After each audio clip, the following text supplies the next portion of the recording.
Kia ora katoa. Today is our last video in the series of the World Suicide Prevention Day. We want to thank all our speakers and performers we have heard of over the past few days. Sharing your story can be tough, but we want to create a safe space and reduce the stigma so others feel that they can come forward and get help without judgment. Special thank you to you, Liliana, for opening and closing our videos with a karakia. I want to thank the board's trustees, volunteers and staff that work very hard in keeping the Hope Centre running and providing services to those in need. A very special thank you to you, Corinda Taylor. This whole online event is because of you. You work tirelessly for Life Matters. Your vision of wanting to open a centre for people to get help they need in a caring, safe environment has helped so many people and will continue to help so many more. You are honestly an inspiration.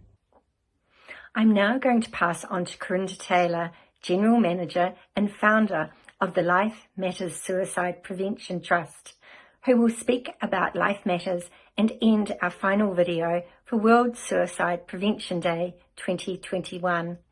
Thank you for having me as your co-host for this video series. Kia kaha, everyone. Stay safe. Tēnā koutou. Thank you everyone for logging on and listening to our series of videos for World Suicide Prevention Day 2021.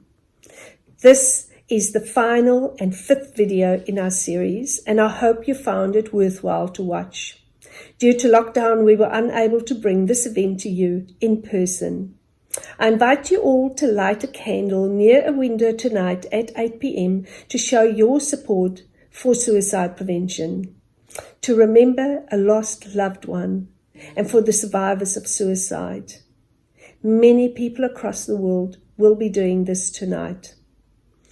Logging on to watch these videos is an action which shows that you care and think about people who are struggling. Thank you to everyone who was on our organising committee.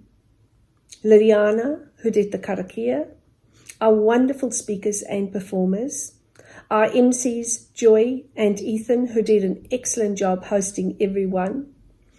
Macy and Jade, you did so much work creating the video series, and it wasn't easy because of lockdown. But this was a team who worked so well together, and working together is how we make a difference. At Life Matters, we are all about action, which to me means having hope. And my hope is that through our advocacy work, we can bring about change so that every person who reaches out at any stage of their journey can access good care and support to give them hope.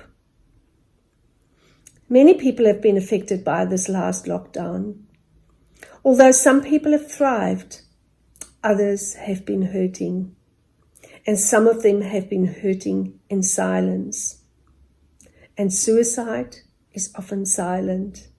It is often a secret only shared within oneself. But suicide is not silent to those who have lost a loved one, as we have. It destroys the heart and soul of a family. It leaves an incredible emotional toll on those left behind, and it leaves loved ones with wounds that never heal and hearts that never mend, with days and nights spent suffering in pain. We must do all that we can to prevent suicide, not just to save lives, but to save loved ones from suffering the pain we suffer, and we need to break that silence. Once a year, the Chief Coroner's Office releases the annual suspected suicide statistics. At the time of making this video, the new figures are not available to us and the general public. Last year, we lost 654 people, and I can only imagine that another 600 to 700 new families are grieving right now. Every single number represents a person who was loved.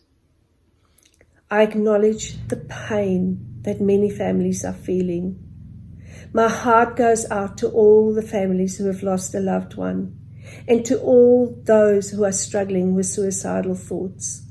I know what that feels like, as I too have walked that unfortunate journey of not being able to get the right support after I lost my beautiful son, Ross.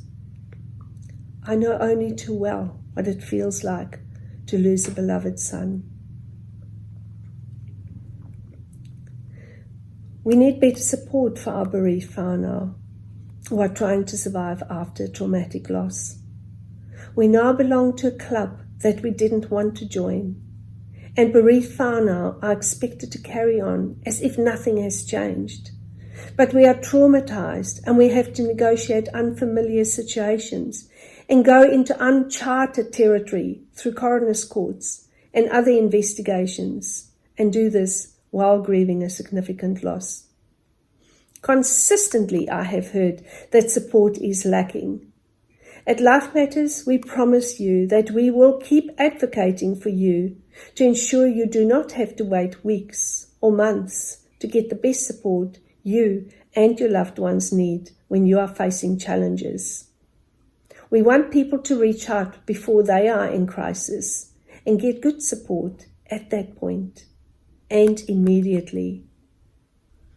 As Archbishop Desmond Tutu once said, there comes a point where we need to stop just pulling people out of the river.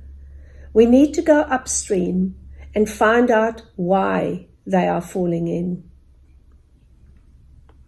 We can turn this unacceptably high total around if there are more psychologists, counsellors, therapists, more peer support workers, and a totally different mental health model. And there has to be more urgency to make a difference.